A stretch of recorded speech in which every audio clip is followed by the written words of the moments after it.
Hello အားလုံးပဲမင်္ဂလာပါဒီနေ့ကတော့ adjective နဲ့ပတ်သက်လာတဲ့ grammar ပုံစံလေးတွေကိုကျွန်တော်ကမျှဝေပေးသွားမှာဖြစ်ပါတယ်ပထမဆုံးအနေနဲ့ကျွန်တော်ကpositive adjective positive degree ကိုကျွန်တော်ကစပါမယ်ပြီးနောက်ကကျတော့ comparative degree superlative degree ကိုကျွန်တော်ကမျှဝေပေးသွားမှာဖြစ်ပါတယ် okay positive degree ကိုစလိုက်ကြအောင် positive degree ကိုဘယ်လိုသုံးလဲဆိုတာကိုကျွန်တော်သင်ခဲ့တဲ့ message တွေကိုကြည့်လို့ရပါတယ်။ကဲကျွန်တော်စလိုက်ကြအောင် positive degree ကိုအဲ့တော့ဘယ်လိုသုံးလဲဆိုတော့ the time mango is sweet ထိုင်းတဲ့ဒီကအချိုတယ်တဲ့ the Indonesian's mango is sweeter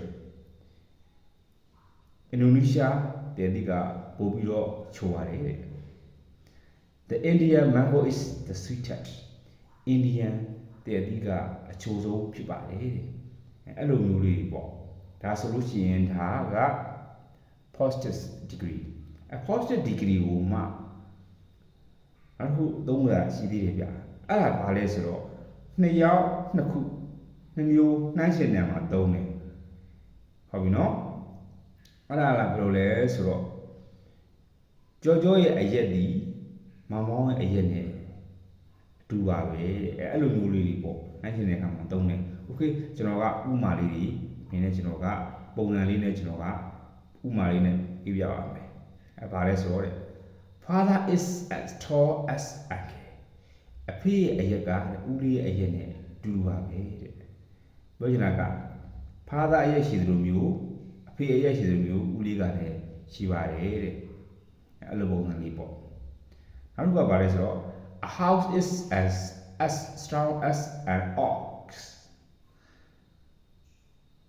မြင်းတန်တယ်လို့မျိုးတဲ့နှစ်ချီကလည်းတန်ပါတယ်တဲ့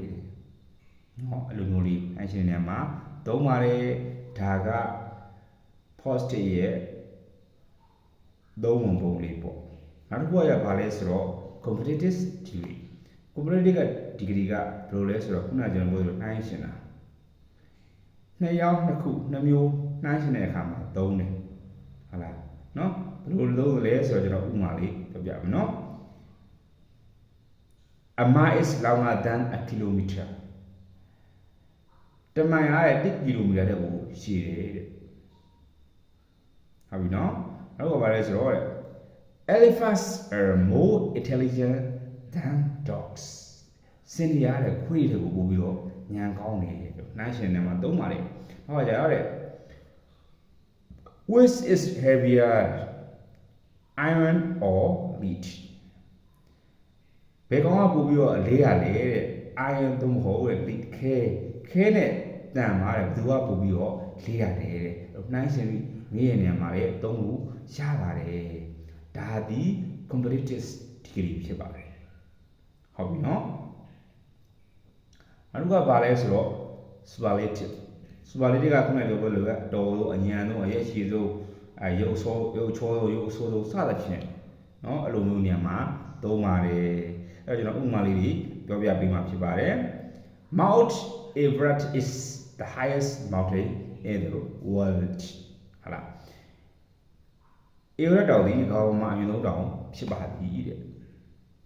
ဟုတ်ပြီနော်The computer is the most useful device nowadays. Computer တဲ့ဒီနေ့ခေတ်မှာအသုံးအများဆုံးကိရိယာတစ်ခုဖြစ်ပါတယ်။ဟုတ်ပြီနော်။အဲ့တော့ဘာလဲ The Shirikong is the most famous pagoda in our country. Shirikong pagoda ဒီတဲ့ Shirikong ဇေဒီဒီတဲ့တို့နိုင်ငံမှာတဲ့ကြောကြားဆုံးဘုရားဇေဒီဖြစ်ပါတယ်တဲ့။ဟုတ်ပြီနော်။ဒီကျွန်တော်နောက်ကဘယ်နေရာမှာဟိုအတန်နဲ့ထွက်တဲ့ရာဆိုလို့ရှိရင်ဘယ်လိုမျိုးပေါင်းရတယ်ဆိုတာမျိုးလေးကျွန်တော်က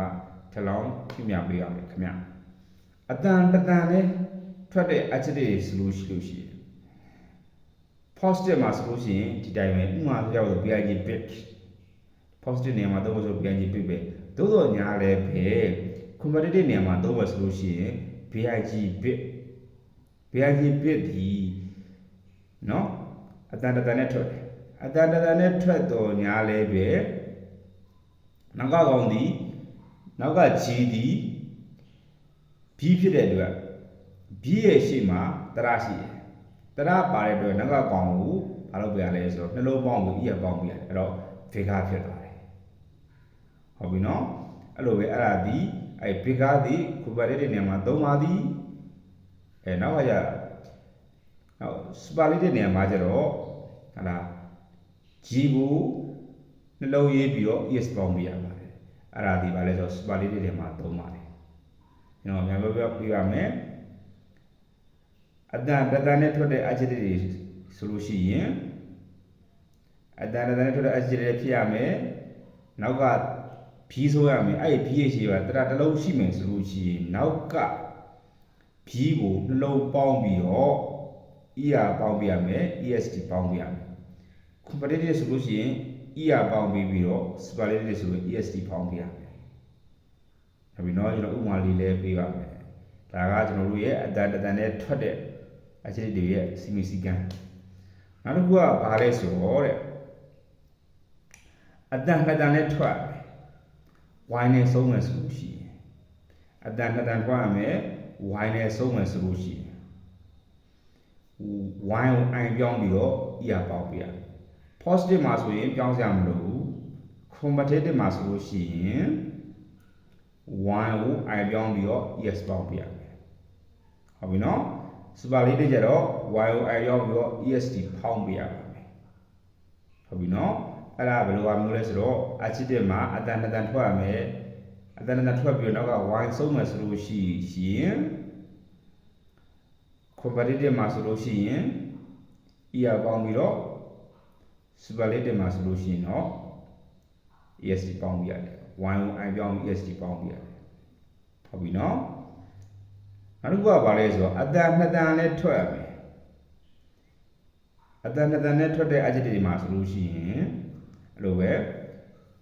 ER ပေါင်းပြရတာရှိတယ် EST ပေါင်းပြရတာရှိတယ်နောက်တစ်ချို့ဟာတွေရတာဘာလဲဆိုတော့ more than most ရေးပြရတယ်ရှိတယ်ဒါကကျွန်တော်ဥပမာနဲ့တခုပေးမှာဖြစ်ပါတယ်တချို့ဟာတွေအော်ဆိုသူချွန်းချက်တွေလည်းပါတာမျိုးရှိတယ်ပေါ့နော်တချို့အတန်နဲ့ထွက်ပြီးတော့ more နဲ့ most မပေါင်းတာရှိတယ်ချို့ကြတယ် more နဲ့ most ပေါင်းတာရှိတယ်အဲ့ဒါကြောင့်ချွန်းချက်တွေရှိလို့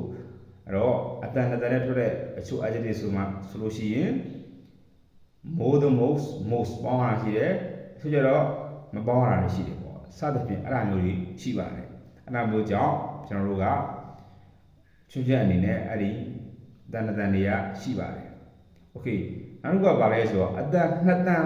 ထပ်ပိုတဲ့ adjective တွေမှာဆိုလို့ရှိရင် positive ကတော့ဘာမှလုပ်စရာမလိုဘူးပေါင်းစရာမလိုဘူးဒါပေမဲ့လို့ comparative မှာကျတော့ more ပေါင်းပေးရတယ် superlative ကျတော့ most ပေါင်းပေးရတယ်အဲ့ဒါဘာလဲဆိုလို့ရှိရင်အတန်2တန်ထက်ကျော်တဲ့ adjective ပြန်ပြောပြပေးရမယ်အတန်2တန်ထက်ကျော်တဲ့ adjective တွေမှာဆိုလို့ရှိရင် positive ကတော့ပြောင်းကြမလို့ဘူး comparative မှာကျတော့ more ပေါင်းပေးရတယ် superlative မှာကျ most ပေါင်းပေးရတယ်ဟုတ်ပြီနော်နောက်ကပုံမှန်မဟုတ်တဲ့ adjective တွေလည်းရှိပါတယ်အဲ့ဒါကြီးလည်းကျွန်တော်ကဥပမာလေးနဲ့တခုမျှဝေပေးမှာဖြစ်ပါတယ်အဲ့ဒါဘာလဲဆိုတော့ဥပမာနဲ့ပြောမှဆိုရင် good god good ဒါဒီ good ဒီ positive တို့တော့ညာလည်းပဲ comparative ကြ better ဒါပေမဲ့ superlative ကြလည်း best ဖြစ်တော့ပြန်ပေါ့အဲ့တော့ကျွန်တော်ဥပမာလေးကြီးကျွန်တော်ကပြပေးထားပါတယ်မိတ်ဆွေတို့အနေနဲ့လည်းကြည့်လို့ရပါတယ်ဒါကျွန်တော်ရဲ့တီရာလေးတွေကိုမျှဝေပေးခြင်းဖြစ်ပါတယ်အားလုံးနားလည်လိမ့်မယ်လို့မျှော်လင့်ပါတယ်ခင်ဗျအားလုံးကျေးဇူးတင်ပါတယ် see you